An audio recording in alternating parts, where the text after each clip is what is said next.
Greetings. Recently, during one of the protests that took place in Yemen, a Yemeni who was going out to protest said, they cannot defeat us because we've left our guns at home. Now, this person had begun to understand nonviolence, and this is actually something rather new in our world, the way nonviolence is spreading everywhere.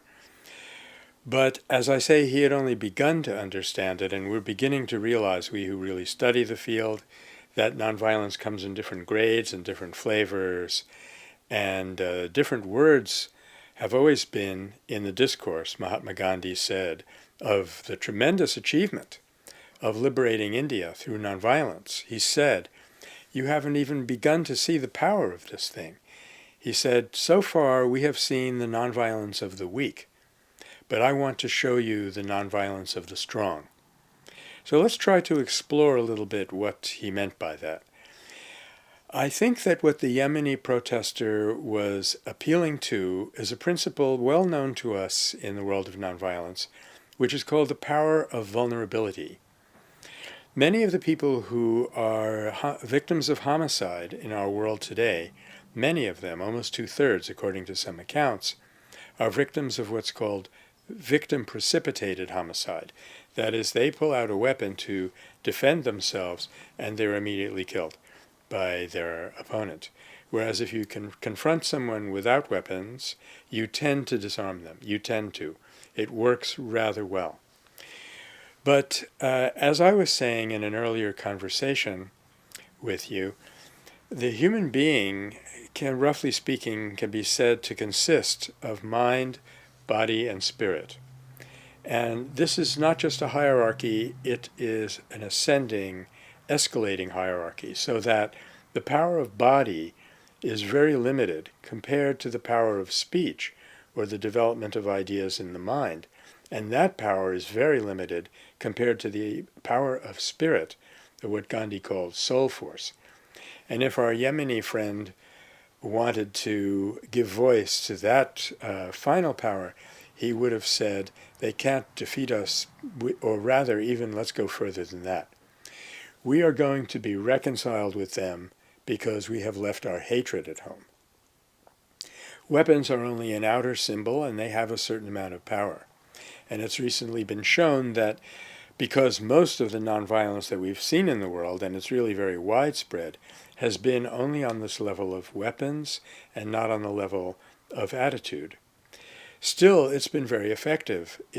Transitions to democracy are twice as effective when they use even this limited initial kind of nonviolence as transitions to democracy which rely on violence.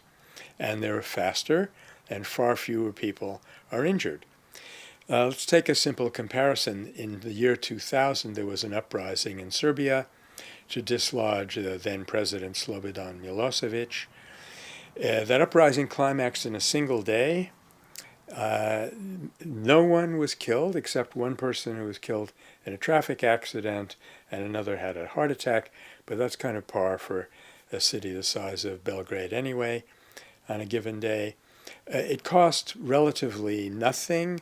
I think certain outside powers donated about $20 million, as compared to the NATO bombing of Belgrade and of Serbia, which lasted for 16 weeks, cost $3.4 billion, killed many people, and failed to achieve its objective of deposing President Milosevic.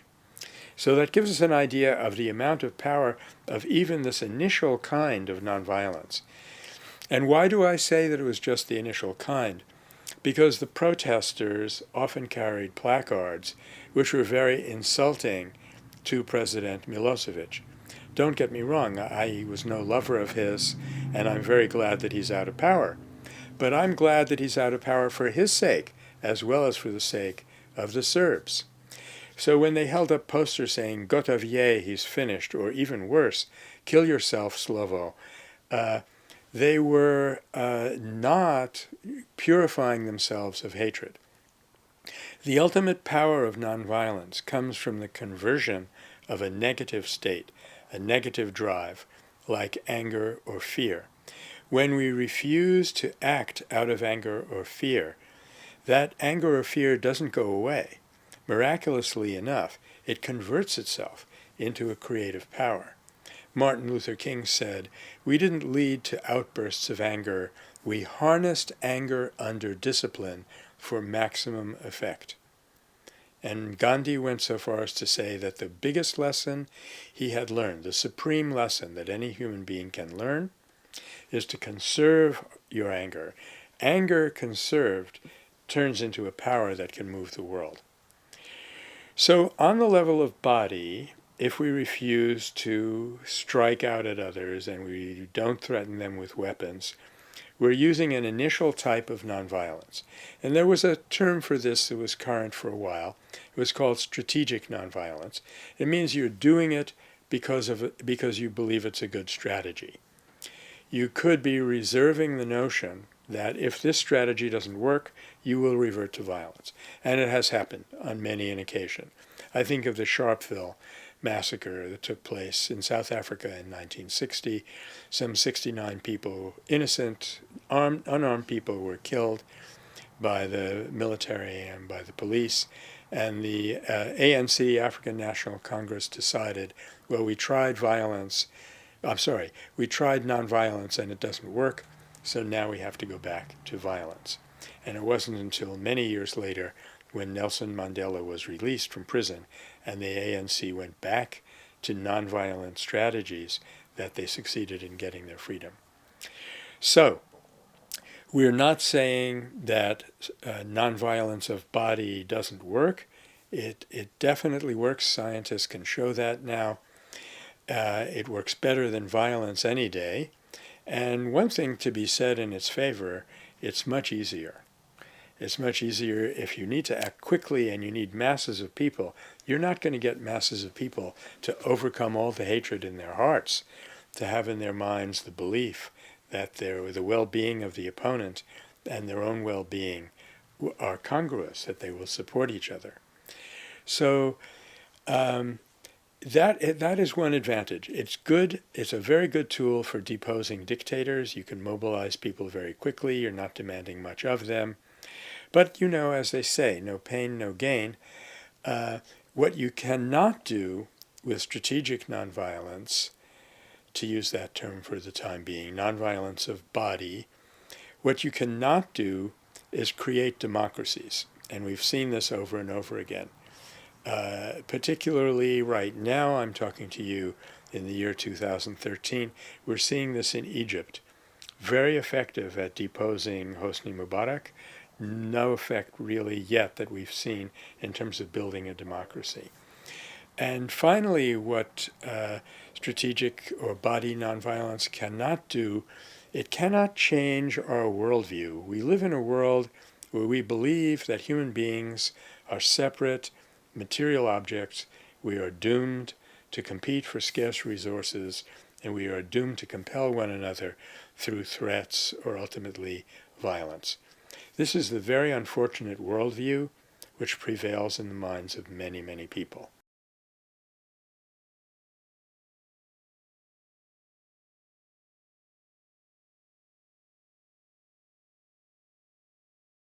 Strategic nonviolence doesn't really get very far in dislodging that worldview, embodying forth another image of the human being.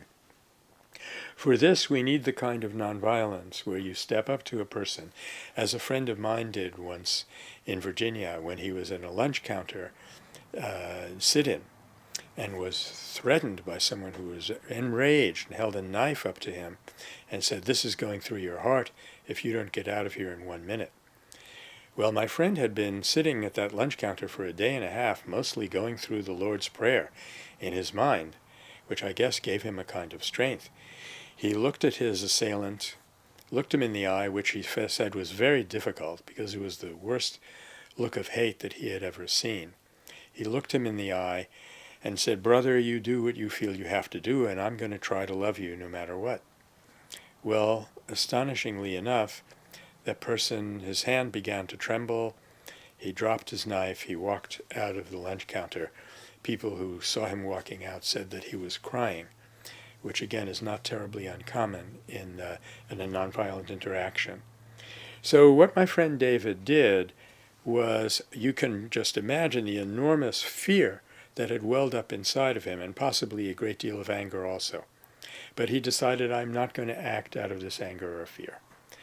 The conversion of those emotions, of that drive, into a creative force, which kind of happened automatically, engages a much deeper power, which sometimes we call principled nonviolence, because this is being done by people who are nonviolent on principle, not because they think it will work, but because they think it's the best way for a human being to be. So you can almost set up a kind of process or stepwise graph where nonviolence of body only, which has the advantage of being able to mobilize quickly and can do a lot in a negative way of deposing, counteracting violence. Nonviolence of speech, which is often carried out by nonviolent communication and mediation groups, goes a step deeper and can have a somewhat longer lasting effect. And finally, nonviolence of spirit, where you really convert yourself into a higher image of humanity and reflect that back to the opponent, is much more difficult to come by, but it's definitely possible, not only for a Gandhi or a King, but hundreds and thousands of people have been known to do this, at least temporarily, and when they do, they're really giving us what Gandhi called a harbinger, or a message that a new world is possible. Thank you very much.